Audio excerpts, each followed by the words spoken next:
wanted to tell you about your granddaddy, Archie, and your grandmother, Cammie, and Aunt Helen, that was the oldest daughter. Well, first of all, let me tell you, granddaddy was a big, black, stately man. He looked and carried himself a figure of strength. And as a little girl, that's what I remember most about him. He was a provider. He was a brick mason.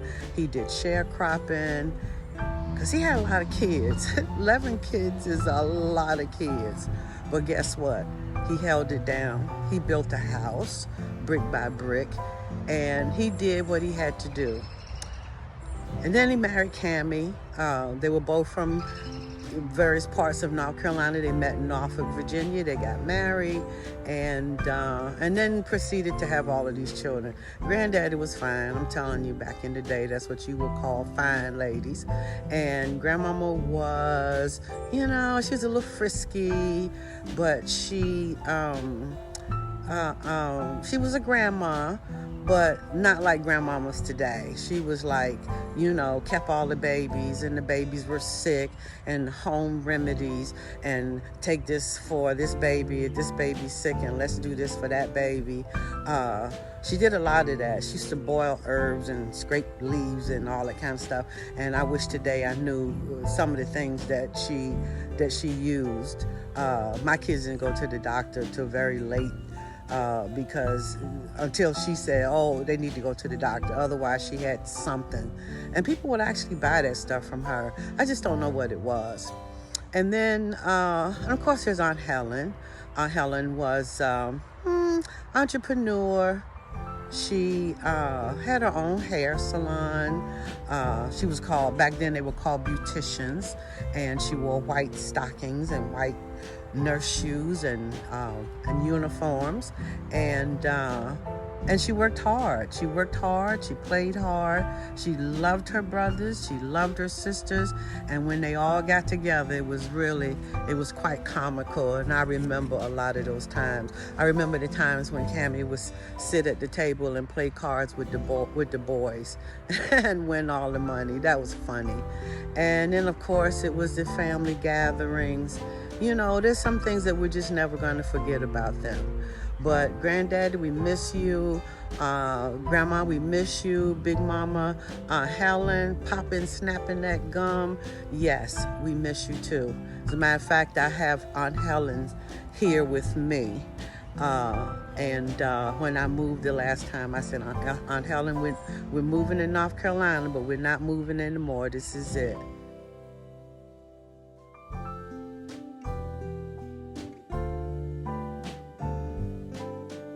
My mother was just here in February, and she was here for 2 weeks, and we spent some quality time together, up in Chiang Mai, and we were in Bangkok, and we went down to the islands, and, we just talked and spoke a lot and just talked about old times. And one of our conversations was about my Grandma Maggie.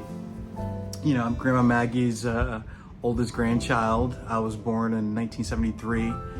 In Harlem Hospital, and actually Grandma Maggie's apartment was my very first home. Some of the things I can remember about my Grandma Maggie was she was so cosmopolitan.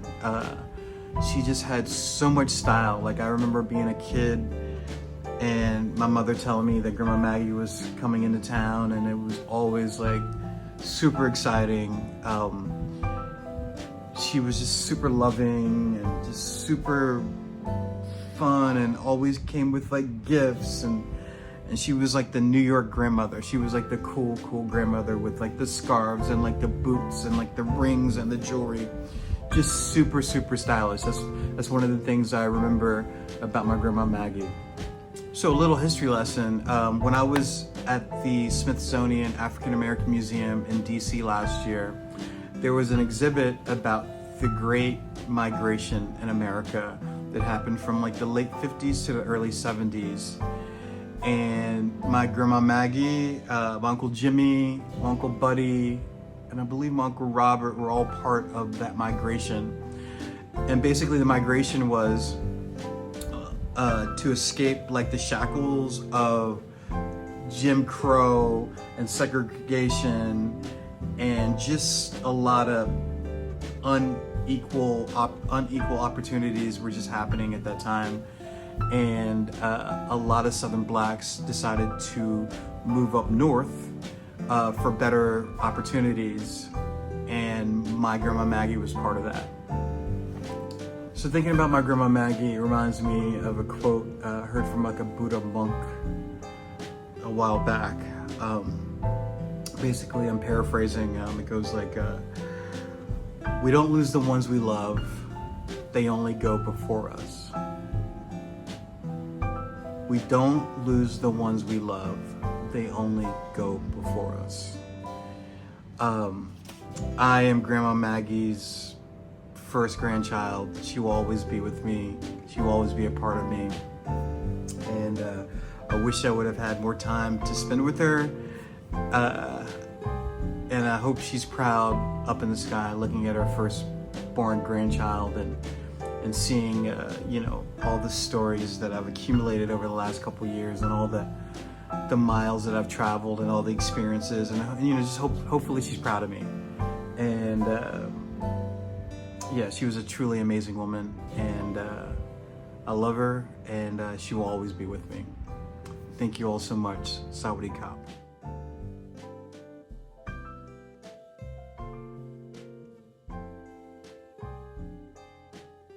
Hi there, my name is Taylor J. Washington, and I am the daughter of Patricia Dandridge Washington and the granddaughter of Mary and Johnny Dandridge.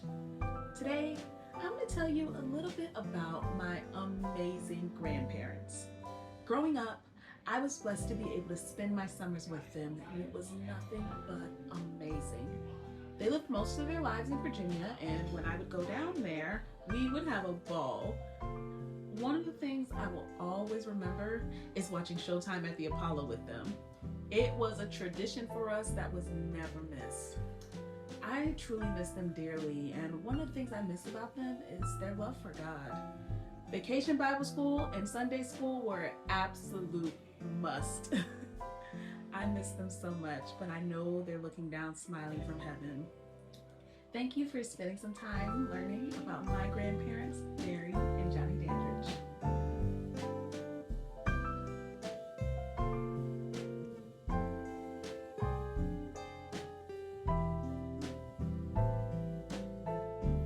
Hello everyone, I'm Deborah Bradford, the daughter of James and Irma Patterson.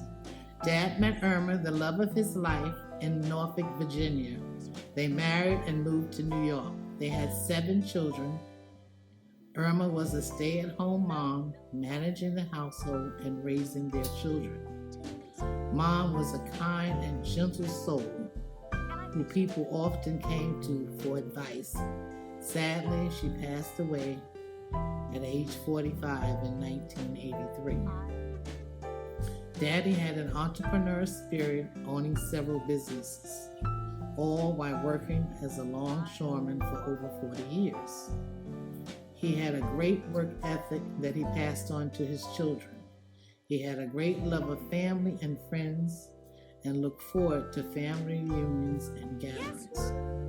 I'll always remember the time we spent in the Poconos every year, fishing, playing cards, our trips to the casino. Daddy encouraged his grandkids to get good grades in school by giving them $10 for every A they received. He quickly reduced that to $5 when Johnny and Tisha received 10 A's, $100 each. What you don't know about Daddy is he had a sweet tooth for chocolate, and Mom, she loved to feed the entire neighborhood. I'm blessed with the time that I had to spend with both of them, and I will cherish all the memories that we created together.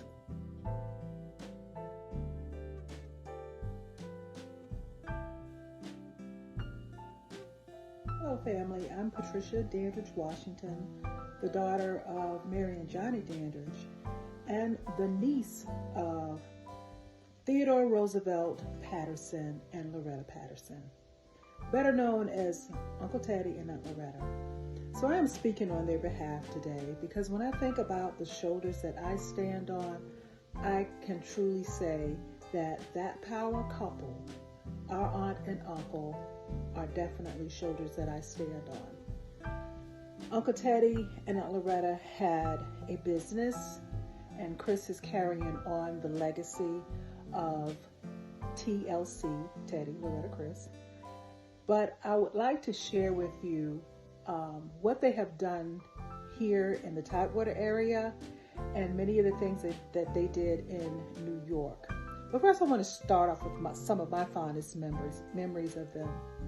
First of all, Aunt Loretta was a unbelievable businesswoman, just unbelievable. She could go and get a contract and have the company do what they do best, and without blinking an eye. She just had a knack for finding contracts. She had a knack for helping others understand that I am a minority and that I should be on this project, and convincing them that she should be on the project, that TLC should be on the project. I also remember her as being a person who loved show tunes. She would come over to the house and I would play, not very well, but we would sing show tunes, and that was something that she loved to do because she was a great singer.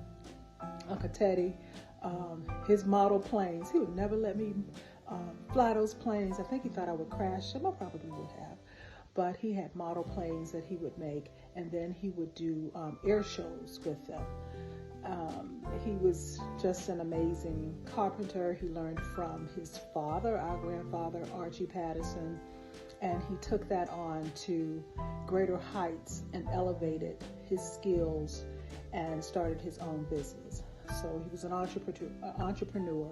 He was one who, too, partnered with a smart businesswoman to make the business grow the way it did. So for that, yeah, he was a smart man too. He leaves a legacy for Chris, and Chris, he got big shoes to fill.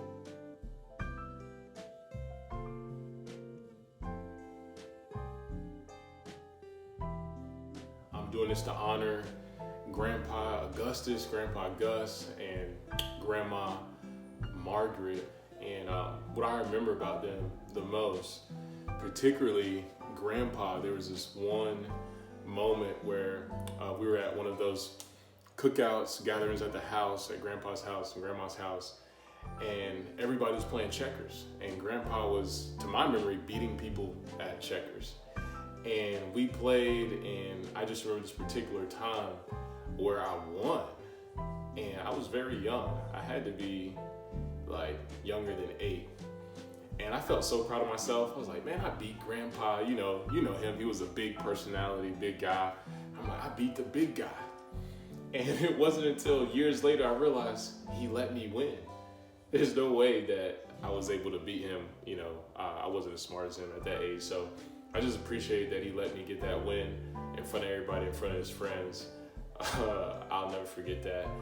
And Grandma, she's the only person till this day that would say my name like this. She would say, Devon, Devon. And so I just hear that echo in my mind as I remember her. And she was a lovely woman. She was always glad to see me. And so I really do miss them. And, one of the things I miss the most about them is that how hospitable they were. I loved coming up from, Lynchburg, Virginia, to the cookouts and the hangouts, and all the family would gather there, and they were so hospitable, and you really felt like family. You could be in a family and not really feel like family. And so that's something I'll always take with me. I want my kids to have that hospitality and want to host people. And if I ever have grandkids, I want them to remember and do the same as something that's been passed down from Grandpa Gus and Grandma Margaret. So God bless them. May they rest in peace. And I'm honored to be their grandson. See you.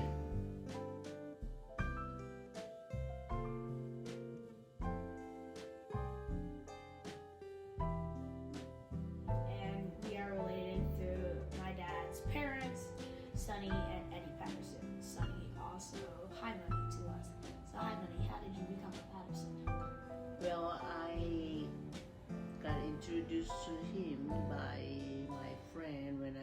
was working at AAFES, so Air Force Exchanging Gift Store.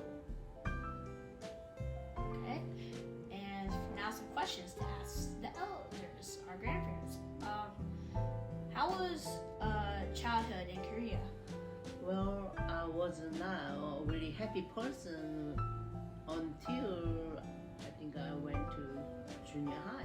The reason was so much work to do because as I'm an oldest child among 7 children, and at the time we didn't have a refrigerator, heater, washing, dryer, or dishwashing. So end up everything I have to do is all by my own hand.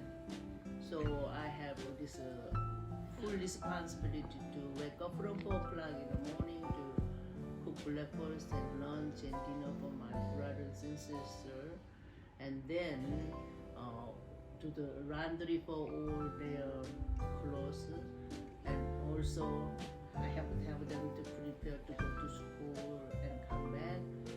But actually, in my junior high year, I was a little depressed person because of all this hard work. But yet, I had the chance to meet Jesus Christ as my Savior. So end up, I changed my life to become more happier person because regardless of my environment, after I had a baptism from church, I learned how to play the guitar, and then from there on, I used to sing all day long with the guitar every time I have a hard time, and then end up I become a more positive person and get out from the depressed, and I was ever since that I was a happy person until I graduated from high school. Okay. And Malachi, what's your fondest memory of your granddad? my fondest memory is the wedding. Why? Because that was one of the few times I've seen him, and that was a couple. And he had a bunch of stories. He made me laugh. He was just a really good person to me. Can I ask kind of any questions? Yes. So why did it go wrong when you graduated? When did I say we did go wrong? You said you became an unhappy person. Oh, there was the after I graduated from. I was an unhappy person actually before I graduated from elementary school because my age was just like his age, 11 years old, 12 years old. But yet on the there I have this younger sisters, and because heavy working, I have to be responsible because my mom and daddy were not home because they had to work, and then I have to keep eye on my younger brother.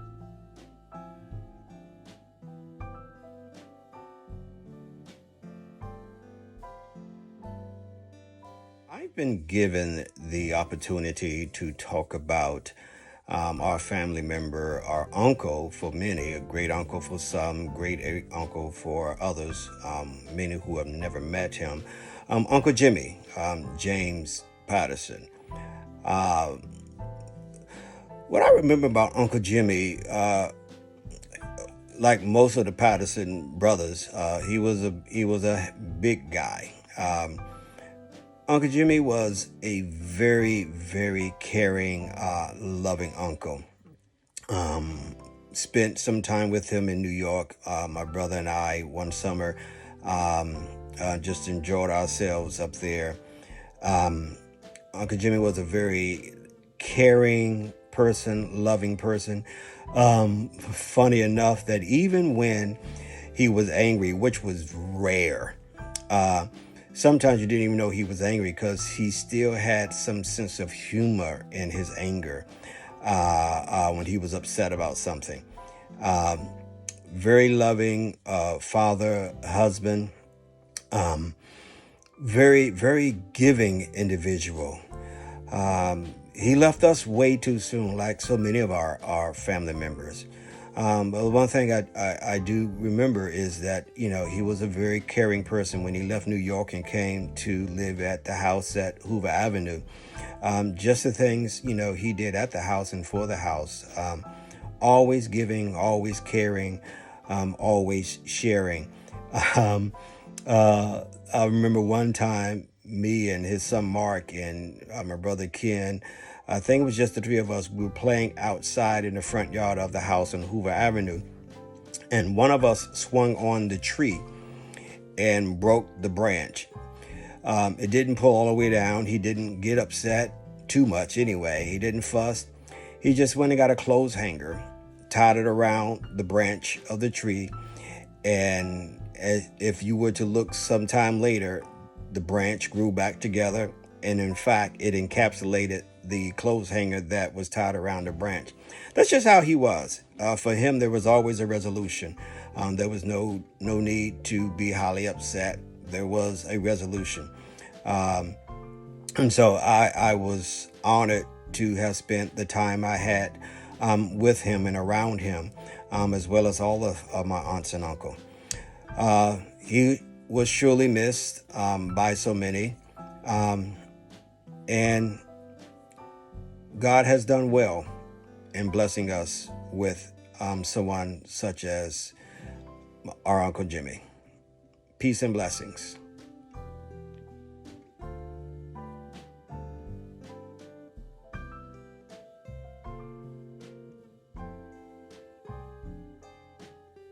I am the great-granddaughter of Robert Patterson, also known as my Papa, a special name for a special man, my Yaya Robin's dad. Now that he is gone, my Yaya and I are sad. But then I remember the times with him, now we are glad. Baby girl, get this, baby girl, can you? Those were his favorite sayings when he came to visit us in New York. I was always happy to help him. I won't be able to help him anymore, but that is okay because he is resting now. I'm not sad. I am glad because he is not in pain anymore. I will always love my Papa.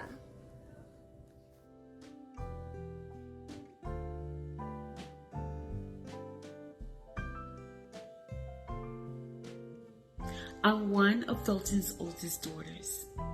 To speak of my father, my dad was a loving man. I tell people he was the favorite uncle because everybody loved my dad. Everybody loved to hang over his house too. He always had a good time.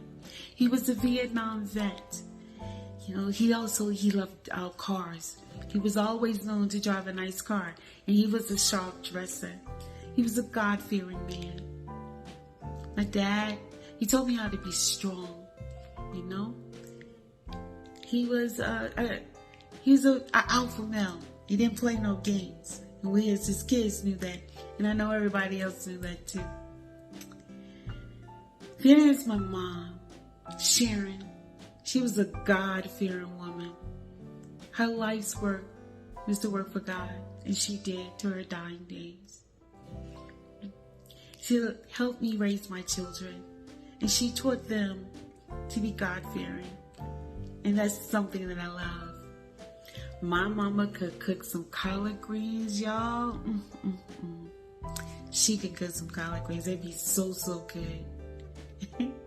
Yeah, I could duplicate it. I could cook a good pot of collard greens. And then there's my brother Lamont. Lamont passed away when he was 9. He was a strong-willed little boy, too.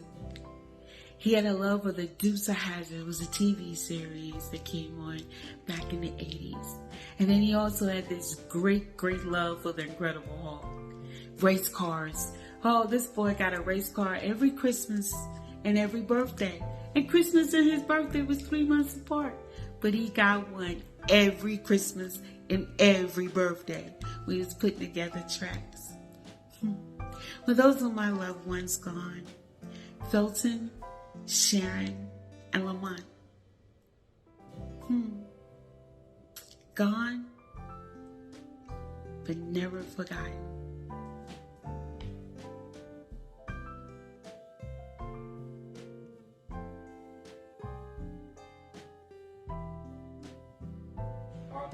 Hi, my name is Elijah. And I'm Jasmine, and we're here to talk about Nancy Shirley Ann Branch, also known as Grandma Shirley. What I remember most about Grandma is definitely her family organization and how she was to the people she loved.